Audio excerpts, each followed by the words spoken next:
Supreme court का 15 फरवरी को एक ऑर्डर आता है कि इलेक्टोरल बॉन्ड असंवैधानिक है, उसको तत्काल बंद किया जाए। और जिन जिन लोगों ने इलेक्टोरल बॉन्ड से भारतीय जनता पार्टी को, अन्य विपक्ष दलों को, जिसको भी इशू किया हो, एसबीआई 6 मार्च को चुनाव आयोग को सौंप दे और चुनाव आयोग उसको अपने वेबसाइट पर रख दे कि किसने किसने दलों ने पैसा लिया है और किन किन लोगों ने बॉन्ड को खरीदा है।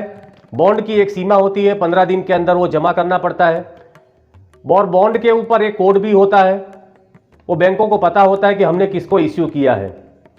तो ये बैंक क्यों एसबीआई चुनाव आयोग को बताने के लिए राजी नहीं है?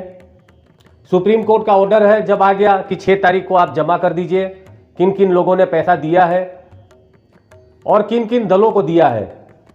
तो एसबीआई फिर समय मांगने लगती है कि अभी हम नहीं दे सकते हैं, मैनुअल है। डिजिटल के ज़माने में इतनी बड़ी देश की, भारत की सबसे बड़ी बैंक एसबीआई, अब वो बोलती है कि हम लोग डिजिटल नहीं करते हैं, हम लोग उसको हाथों से लिखा है, फाइल है, अलग अलग है, अलग अलग जगह है, उसमें समय लगेगा। और 30 जून का समय मांग रहे हैं। 30 जून का समय इसलिए मांगा जा रहा है कि चुनाव चला जाए। क्या एसबीआई के ऊपर ऐसा दबाव है सरकार का कि चुनाव होने के बाद ही उसको वो दे दिया जाए, चुनाव के पहले तब तक रोका जाए? और क्या ये एसबीआई सरकार के दबाव में काम कर रही है? क्या एसबीआई सुप्रीम कोर्ट का भी कहना नहीं मानेगी और वो बॉन्ड को नहीं देगी कि किन किन लोगों ने खरीदा है और किस दलों को दिया गया है और किस किस दलों ने वो पैसा रिसीव किया है? उसमें कोई भी हो, भारतीय जनता पार्टी हो, टीएमसी हो, कांग्रेस हो, सबसे ज़्यादा पैसा भारतीय जनता पार्टी को मिला है। और ये बात आती है कि यदि जिन लोगों ने पैसा दिया है तो सरकार ने उसको क्या क्या लाभ दिया है, किस समय उन्होंने बॉन्ड खरीदा और बॉन्ड खरीदने के बाद किन दलों को दिया। और जब ये जनता को पता चल जाएगा तो किस किस कंपनियों का नाम बाहर आएगा। सरकार ये चाहती है कि उन कंपनियों का नाम बाहर न आए। उसका कारण एक ही है कि उसके बाद ये पता चल जाएगा कि जिन जिन लोगों ने पैसा दिया है, करोड़ों रुपया दिया है, तो उस कंपनियों को सरकार के द्वारा क्या क्या उनको लाभ मिला, सरकार ने क्या क्या अपने कानून बदल कर उसको लाभ पहुंचाया।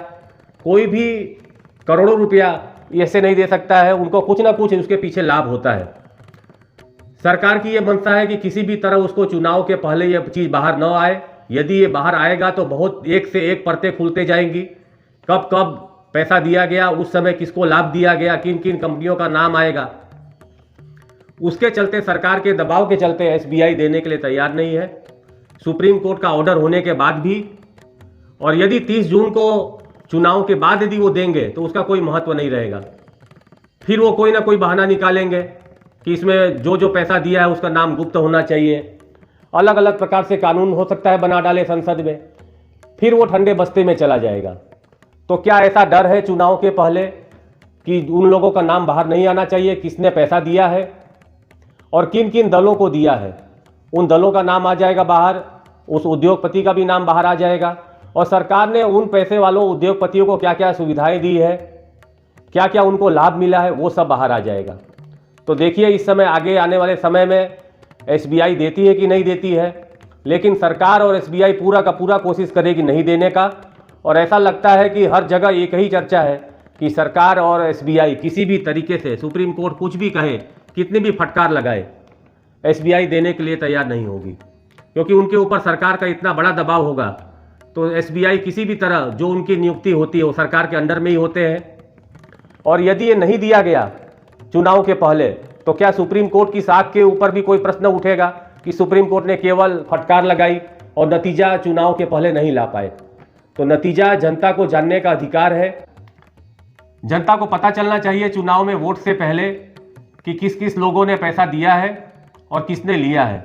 यदि ये जनता को पता चल जाए तो आने वाले चुनाव में इसका नतीजा बहुत ही अलग आ सकता है। तो देखिए सुप्रीम कोर्ट का आदेश का एसबीआई पालन करती है कि नहीं करती है। जय हिंद, जय भारत।